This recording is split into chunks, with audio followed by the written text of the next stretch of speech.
Last episode में हमने देखा था कि पुलिस स्टेशन में ली नाम का एक नया ऑफिसर ज्वाइन हुआ था और जुनू ने उसकी ट्रेनिंग करवा के उसकी हालत खराब कर दी थी। आगे जुनू कंप्यूटर पे कुछ केसेस देख रहा होता है, तभी सामने एक लड़की एक ऑफिसर को चिल्लाते हुए कहती है, ऑफिसर मैं कह रही हूँ कि जिनी कभी भी खुदकुशी नहीं कर सकती। ऑफिसर उस लड़की से कहता है, मैं जानता हूँ कि उसकी फ्रेंड होने के नाते आप कैसा फील कर रही है, लेकिन मैंने आपको पहले ही सब कुछ एक्सप्लेन कर दिया है, सारे एविडेंस यही बता रहे हैं। वो लड़की अपने फोन में एक फोटो दिखाते हुए ऑफिसर से कहती है, मुझे बताइए ये देख के आपको ऐसा लगता है कि खुदकुशी करने वाली कोई व्यक्ति खुद को मारने से 3 घंटे पहले कुछ ऐसा भेजेगी। आगे पुलिस ऑफिसर कहता है, देखो मिस, ज्यादातर लोग सुसाइड कुछ प्लान किए बिना कर देते हैं। तभी हम देखते कि वहाँ पे जुनू आ जाता है और वो ऑफिसर से कहता है, क्या मैं एविडेंस को देख सकता हूँ? ऑफिसर जुनू से कहता है, ऑफिसर संग प्लीज मेरे लिए चीजें और दिक्कतदायक मत बनाइए। जुनू एविडेंस को पढ़ता है और वो मन में कहता है,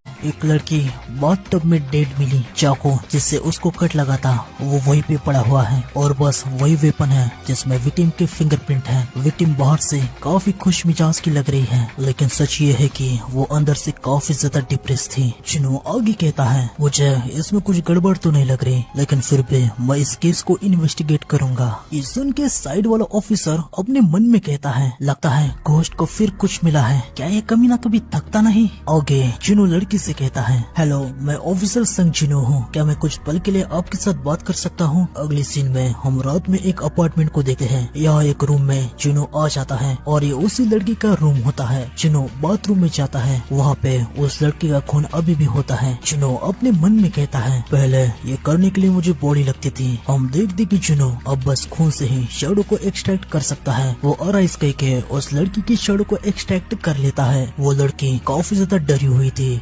जुनू उससे कहता है, डरने की कोई जरूरत नहीं है, तुम लाइफ और पेन के साइकिल से दूर हो चुकी हो, क्या तुमने खुदकुशी की है? जिनी जुनू से कहती है, हाँ। जुनू उससे पूछता है, तुमने ऐसा किया क्यों? जिनी जुनू को सब कुछ बताने लगती है। अगले सीन में हम जिनी के सौतेले बाप को देखते हैं। जुनू यहाँ पे आ जाता है। जिनी के डैड जुनू से कहते हैं, क्या इन्वेस्टिगेशन खत्म हो गया? मेरी बेटी कैसे मारी गई? जुनू उससे कहता है, हमें अभी तक नया कुछ नहीं मिला है, मुझे बस आपकी बेटी के बारे में कुछ सवाल पूछने हैं। सर क्या आप मेरे साथ आ सकते हैं? जिनी के डैड कहते हैं, हाँ बिल्कुल, मैं अपनी बेटी के डेथ को सुलझाने के लिए जितनी हेल्प हो सकती है उतनी करूंगा। आगे हम देखते कि जुनू जिनी के डैड को एक कैफे में ले जाता है और जिनी के डैड से सवाल करता है, से वो जिनी किस प्रकार की स्टूडेंट थी? जिनी के डैड कहते हैं, माफ कीजिए मैं कुछ समझा नहीं। जुनू उनसे पूछता है, क्या आपको लगता है कि आपके बेटे के साथ किसी ने बुरा बर्ताव किया हो? जिनी के डैड उससे बताते हैं, नहीं बिल्कुल ऐसा नहीं है, जिनी ने किसी के साथ भी ऐसा कुछ नहीं किया जिससे उसे कोई पसंद न करे, वो बहुत ही अच्छी और इनोसेंट बच्ची थी। मुझे माफ करना ऑफिसर, मैं अभी भी यकीन नहीं कर पा रहा कि मेरी बेटी मर गई है। जुनू उनसे कहता है, आपको मिस जिनी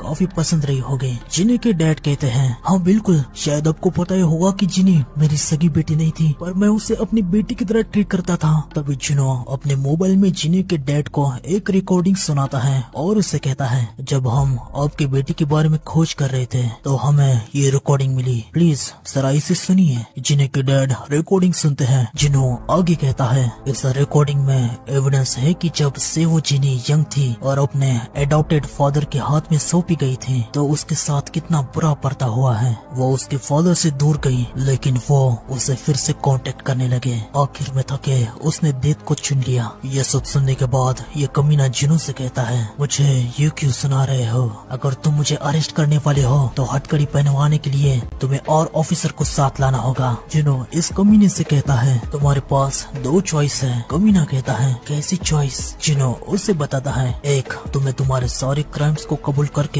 खुद को पुलिस के हवाले करना होगा। कमीना कहता है, और दूसरा? जिनू उससे बताता है, अपने अपराध को कबूल न करने के बदले अच्छी खासी कीमत चुकानी होगी। ये सुन के वो कमीना हंस रहा होता है और वो जिनू से कहता है, बताओ तुम्हें कितना चाहिए? ये सुन के जिनू काफी ज्यादा खुश हो जाता है और उससे कहता है, लगता है तुमने पहले ही मेरे सवालों का जवाब दे दिया। जिनू रेज में आ जाता है और उससे कहता है, ध्यान से सुन बे, सच ये है कि ये रियल वर्ल्ड है ही नहीं जो हम रहते हैं, ये अलग वर्ल्ड है। तो मैंने रियल वर्ल्ड के बाहर टेम्पररी बनाया है। तुम अभी डेड के लैंड पे हो, जहाँ कोई भी लिविंग क्रिएचर यहाँ के मास्टर की परमिशन के बिना पाव नहीं रख सकता।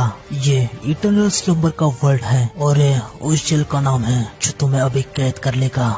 ये के बाद ये कमीना कहता है, रुको ऑफिसर, आप किसके बारे में बात कर रहे हैं? जुनो उससे कहता है, जरा ध्यान से सोचो, क्या तुम्हें याद है कि तुम यहाँ पे कैसे आए? वो कमीना अपने आसपास देखता है और बहुत ही ज्यादा डर जाता है। वो अपने मन में कहता है, मैं यहाँ पे कैसे आया? मैंने ये अभी सोचा है कि ये काफी ज्यादा ब्राइट है, तो यहाँ पे मैं और इस अजीब ऑफिसर के अलावा कोई और क्यों नहीं है? तभी वहाँ पे जिने की शैडो आ जाती है और उस कमीने को चीर डालती है। जिन्हें जिनो से कहती है, मेरी लीज आपका शुक्रिया। जिनो उससे पूछता है, क्या तुम्हें कुछ और भी कहना है? जिन्हें उससे कहती है, अगर आपको कोई दिक्कत नहीं है तो क्या मैं आपसे एक फेवर मांग सकती हूँ? आगे हमें अगले दिन को दिखाते हैं। जिन्हें जिनो के फ्रेंड को एक गिफ्ट देता है। जिन्हें की फ्रेंड जिनो से पूछती है, क्या ये जिने की तरफ से है? जिनो उससे कहता है, लेटर पे जो नाम है वो आपका ही है ना? मुझे यकीन है कि मिस जिनी चाहती थी कि ये गिफ्ट उसके राइट ओनर के हाथों को ढूंढे। सिचुएशन को देखते हुए ये असंभव है कि ये एक हत्या थी। हमारा इन्वेस्टिगेशन जल्द ही खत्म होगा। जिनी की फ्रेंड बहुत ही ज्यादा दुखी थी और वो जिनो से कहती है, क्या 1% भी ऐसा चांस नहीं है कि ये सुसाइड नहीं था? आगे जिनी की फ्रेंड एक्सेप्ट कर लेती है कि जिनी ने सुसाइड ही कर लिया था। वो गिफ्ट को खोलती है। जिनो वहाँ से जाने लगता है।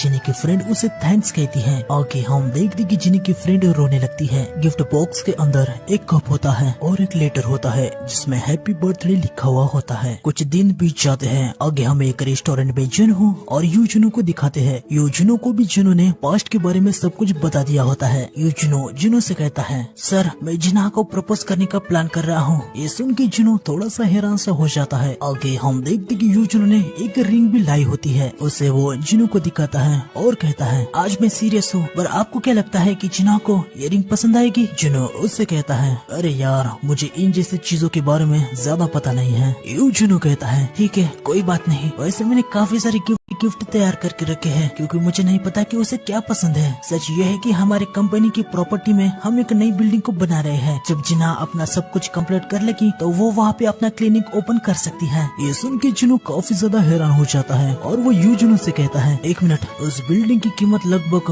30 बिलियन वॉन तो नहीं? ये सुन के यूजुनो काफी ज्यादा हैरान हो जाता है और वो जिनो से कहता है, क्या? लेकिन आपको कैसे पता? जिनो को अपना पास्ट याद आ जाता है जहाँ मिस्टर आहन जिनो को व्हाइट टाइगर गिल्ड में आने के लिए मना रहे होते हैं। जिन्होंने उनसे कहा था, यूजिन कंस्ट्रक्शन ने मुझे 13 बिलियन वॉन की बिल्डिंग ऑफर की है, आपने मुझे उससे डबल देने का ऑफर किया है। इसका मतलब आप मुझे व्हाइट टाइगर गिल्ड की बिल्डिंग देने को तैयार हैं, जिसकी कीमत 50 बिलियन वॉन है। प्रेजेंट में जिनो कहता है, क्या ये कोई नसीब है? आगे जिनो यूजिनो से कहता है, जिनो तुम्हें उसका प्यार पाने के लिए इतना हार्ड ट्राई करने की कोई जरूरत नहीं है। तुम जैसे हो वैसे ही बहुत अच्छे हो, तो तुम्हें उसे अपना सच्चा बर्ताव दिखाना चाहिए। ये सुन के यूजिनो खुशी से रोने लगता है और वो जिनो से कहता है, सर क्या मैं आपको हक कर सकता हूँ? जिनो उससे कहता है, नहीं। लेकिन आगे हम देखते कि यूजिनो जिनो को हक कर ही लेता है, जिससे जिनो की हालत खराब हो जाती है। आगे हम देखते कि जिनो अपने घर आ जाता है। हम जिनो के बेटे को देखते हैं, इसका नाम है सुहो। सुहो अपने पापा को देख के बहुत ही खुश हो जाता है। शाहिन जिनो से कहती है, वेलकम बैक। जिनो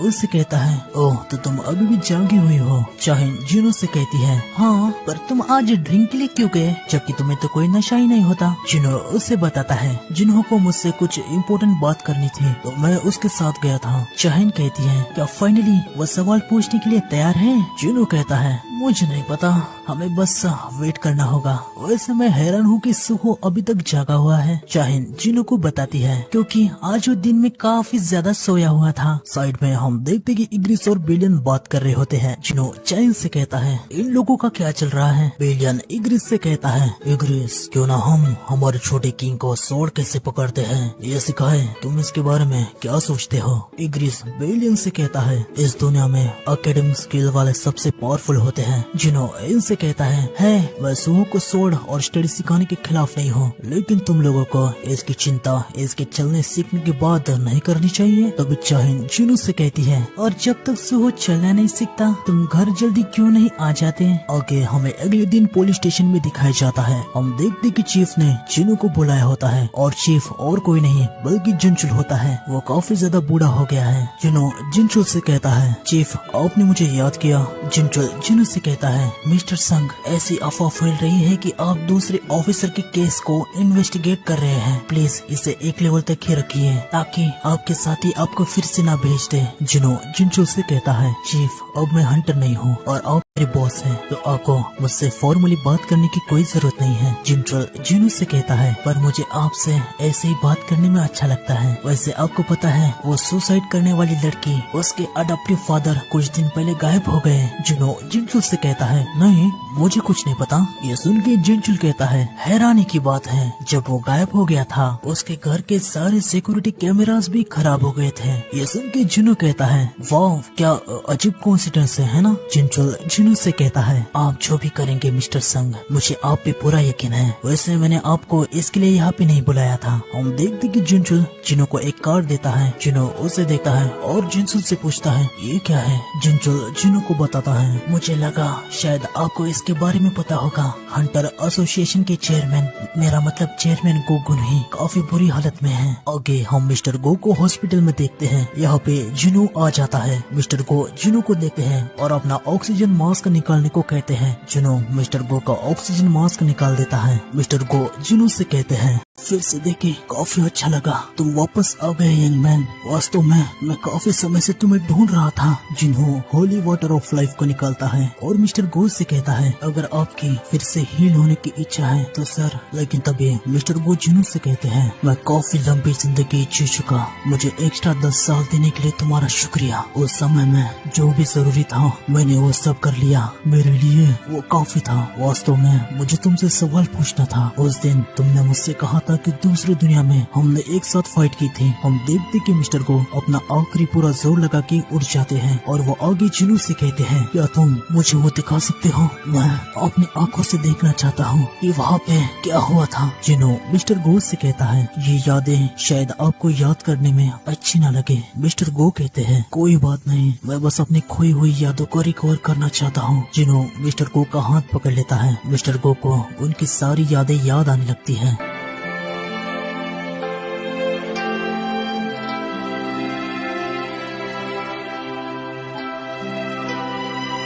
हम देखते कि मिस्टर को अपनी यादों को देख के रोने लगते हैं। वो जिनो से कहते हैं, मिस्टर संग, सच में तुम्हारे जैसे हीरो के साथ काम करना मेरे लिए सम्मान की बात है। आगे हम देखते कि मिस्टर को मर जाते हैं। जिनो उनके आस से पूछता है और उनसे कहता है, रेस्ट इन पीस सर, आपने आपका जीवन कई लोगों की सेवा में समर्पित कर दिया, ये बात आपको भी एक हीरो बनाती है। आगे हम जिनो को एक रास्ते पे देखते हैं। वो अपने घर की तरफ जा रहा होता है। तभी उसे चाहिन का फोन आता है और वो जिनो से कहती है, जिनो, हमारा सुओ उड़ रहा है। हम देखते कि सुओ इधर उधर उड़ के काफी सारी मस्ती कर रहा होता है। जिनो चाहिन से कहता है, क्या अभी तुमने क्या कहा? चाहिन जिनो को बताती है, मैं ये कह रही हूँ कि सुओ पूरे घर में अभी उड़ रहा है। ये सुन के जिनो को यूजुनो की बात याद आ जाती है जो उसने कैफे में जिनो से कही थी। यूजुनो ने कहा था, अजीब बात है, देखा जाए कि सुओ के पेरेंट्स कौन है, मुझे लगा था कि वो पैदा होते ही भागने लगेगा। चाहिन जिनो से कहती है, जिनो, अब मैं क्या करूँ? जिनो चाहिन से कहता है,